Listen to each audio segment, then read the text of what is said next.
Imetimia saa 3 kamili majira ya Afrika Mashariki, na hizi ni habari za hivi sasa za Chuka University Radio.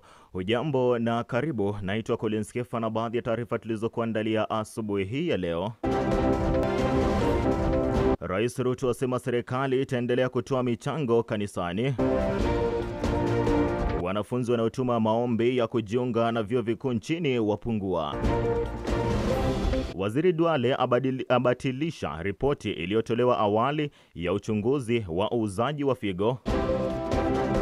Na kwenye rubaa za kimataifa, wa Kristo duniani waadhimisha Ijumaa Kuu.